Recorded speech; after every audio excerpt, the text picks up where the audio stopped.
Buenas tardes, ¿cómo están? Hoy nos vamos a referir en esta charla a las relaciones de poder, donde vamos a analizar básicamente la posesión, la tenencia, lo que el Código Civil y Comercial denomina servidores de la posesión, y vamos a hablar de la naturaleza jurídica atribuida doctrinariamente a la posesión. Vamos a ver allí las distintas teorías, vamos a hablar de las presunciones, el concepto de posesión, para luego pasar al concepto de tenencia, la clasificación de la tenencia, y todo esto lo vamos a hacer apoyándonos, utilizando, ayudándonos con un PowerPoint que esperemos, deseamos realmente que sea un medio, una facilitación para el mejor aprendizaje de esta temática, que desde ya tiene en materia de derechos reales muchísima aplicación práctica, muchísima importancia. Así que pasamos a compartir la pantalla para poder seguir desarrollando esta charla con ustedes. Bueno, el primer punto que nosotros tenemos es el concepto de estas relaciones de poder, para lo cual vamos a decir que en realidad hay un montón de relaciones, hay un montón de situaciones o distintas relaciones que se pueden establecer entre una persona y una cosa, y que estas pueden ser, como dice ahí la filmina que ustedes están viendo, materiales, posesorias o reales, y que no hay que confundir estas relaciones de poder con las relaciones jurídicas que pueden establecerse entre las personas y las cosas, o entre una persona y una cosa, y que tienen como apoyatura la existencia de un derecho real o de un derecho personal.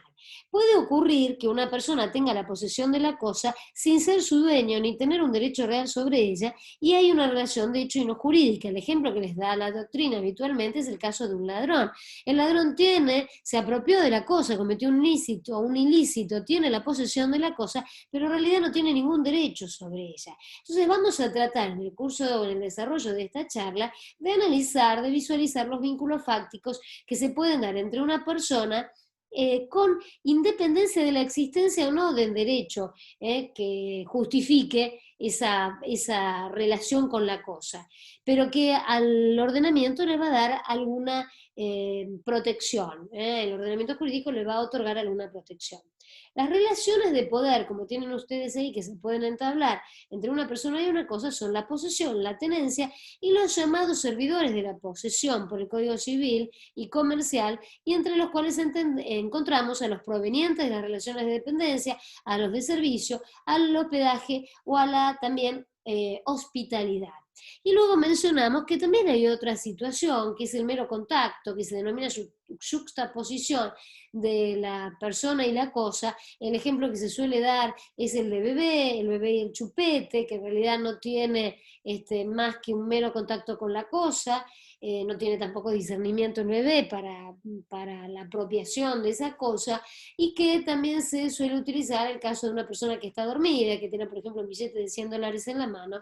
Bueno, estos supuestos hay un mero contacto que no configura ninguna de estas relaciones que mencionamos antes, y que específicamente el Código Civil y Comercial no le da desarrollo porque no lo contempla. Entonces, hecha esta aclaración, vamos a comenzar a hablar que respecto aquí de la posesión, tenemos, como habíamos mencionado, diferentes teorías. Así que aquí vamos a poner, respecto de la posesión,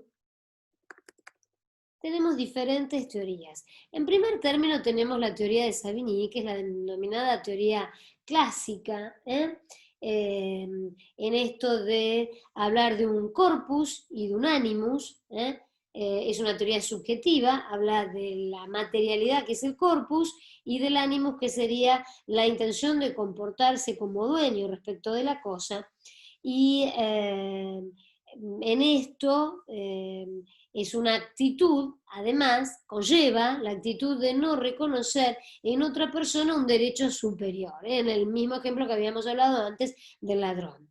Luego tenemos a Yering, que critica a la teoría de Savigny por subjetivista, o sea, critica su subjetividad, habla de una teoría objetiva, en realidad desarrolla toda una tesis objetiva y establece que para él todos aquellos que son detentadores de la posesión o detentadores de posesión lo son en nombre propio, con lo cual en realidad dice que el que le da el efecto es el ordenamiento jurídico y no la subjetividad del sujeto, no la intencionalidad, no ese ánimos del sujeto.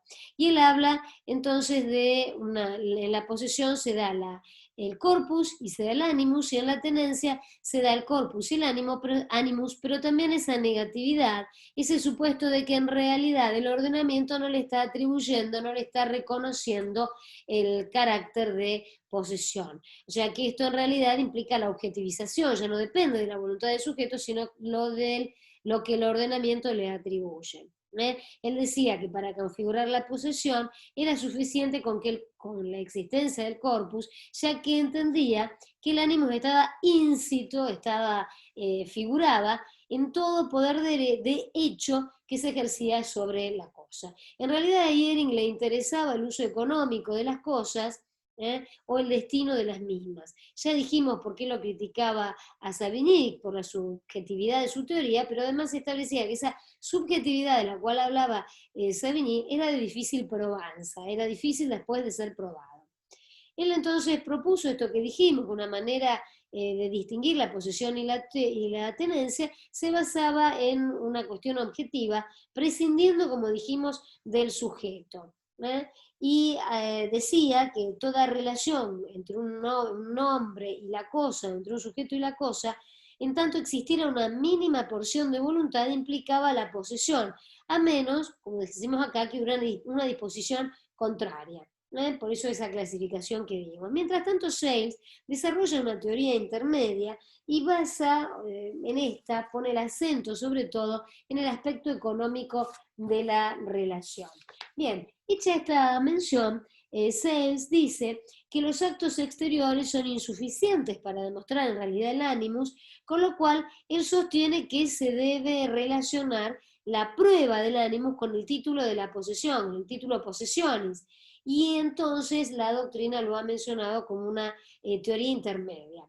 Podemos reiterar aquí, mencionar aquí, la definición que trae Sales, que dice que la posesión es una efectividad consistente y querida de apropiación económica de la cosa.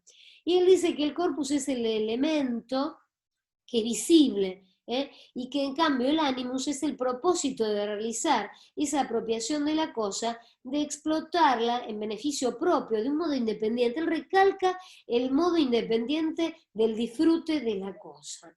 Y bueno, luego tenemos el desarrollo que hace el Código Civil y Comercial, que lo vamos a encontrar en el artículo de 1909, pero vamos a mencionar que primero el Código Velezano tomaba, diríamos a pie juntillas, el desarrollo que tenía realizado Savigny, y que el Código Civil y Comercial actual, el artículo de 1909, también lo toma, pero de un modo menos acentuado. No habla de intención, como decía Vélez, sino habla de comportamiento. Entonces nosotros tenemos que, como dijimos, se basa también en la teoría, pues vamos a leer el artículo que dice en 1909, hay posesión cuando una persona por sí o por medio de otra ejerce un poder de hecho sobre una cosa y se comporta como titular de un derecho real, lo sea o no. En ese comportamiento tenemos ese animus, el animus se patentiza ahí. Y dice, cuando se refiere al poder de hecho sobre una cosa, está hablando de esa refiriéndose o hablando de esa materialidad que es el corpus. El corpus, como dice acá, es el poder de hecho sobre una cosa, y el animus es comportarse como titular. Esos serían los dos supuestos en los cuales estamos viendo que en 1909 toma la teoría de Savigny, atenuándola porque en realidad más que de intención está hablando de comportamiento. Bien. Y luego el Código Civil y Comercial en el 1910 define la tenencia y dice que hay tenencia cuando una persona por sí o por medio de otra ejerce un poder de hecho sobre una cosa y se comporta como representante del poseedor, con lo cual volvemos a encontrar aquí el comportamiento y en realidad en ese comportamiento el reconocimiento que hay otro sujeto que tiene un poder más importante, más determinante sobre la cosa. También tenemos que definir en este punto el 1922, que vamos a pasar a leerlo, que dice, para adquirir una relación de poder sobre una cosa, esta debe establecerse voluntariamente. Y dice en el inciso B, por medio de un contacto con la cosa, o sea, la mera posibilidad de contacto. dice, de la posibilidad física de establecerlo o cuando ello ingresa en el ámbito de custodia del adquirente. Con lo cual acá trae una incorporación importante que implica la posibilidad de contacto, no implica que tenga directamente contacto, lo cual también es importante para el momento de la definición de esta adquisición de poder, sea animus dominis, o sea tenencia, pero en realidad acá lo que nos está importando para definir es ese animus dominis, con esa intención, esa decisión, ese comportamiento como titular de ese derecho real. Bien, entonces, hecha esta distinción, nos cabe aclarar que el Código Civil y Comercial no habla de cuasiposesión, que el derecho romano lo tenía, sobre todo en algunos derechos prendarios lo encontrábamos, que hoy no tienen ninguna cabida. O sea, que no solo lo desarrolla, sino que hoy no podemos en realidad hablar de cuasiposesión. Y en cuanto, bueno, hemos visto acá el 1909, podríamos decir que en la tenencia vamos a tener el que se comporta como representante del poseedor, como un ejemplo para que ustedes tengan, tenemos el locatario que tiene un derecho personal, no un derecho real sobre la cosa, tiene el uso y goce de la cosa, y que reconoce el derecho real, esa posesión, en otro. Con lo cual es importante a esos fines. Bueno, y luego tenemos acá en el 1891 que el ejercicio por la posesión o por actos posesorios, es importante recordar esto, que todos los derechos reales regulados en este código se ejercen por la posesión, porque es lo importante de la figura, pero en esto están exceptuados la servidumbre y la hipoteca. Y sí dice que las servidumbres positivas se ejercen por actos posesorios concretos y determinados sin que su titular ostente la posesión. O sea, hay actos, pero no la posesión respecto del titular. Y luego tenemos como mención importante para destacar, que en esto del comportarse y del ánimos y demás, el 2248 que dice que habla de la acción reivindicatoria, tiene por finalidad defender la existencia del derecho real que se ejerce por la posesión. A este artículo vamos a volver más adelante cuando veamos acciones, que se ejerce por la posesión y que corresponde ante actos que producen el desapoderamiento. O sea, vemos aquí la importancia de este articulado y para luego vamos a pasar en el desarrollo de la charla siguiente, en la consecución de esta charla, a las pruebas y a las presunciones. Pruebas y presunciones que vamos a pasar a desarrollar y que también es un tema muy importante para ser desarrollado. Bueno, hecha esta aclaración, cortamos aquí un poco la grabación para después continuar con el otro punto en base a la extensión que podemos darle a este desarrollo. Nos vemos en el próximo encuentro también grabado.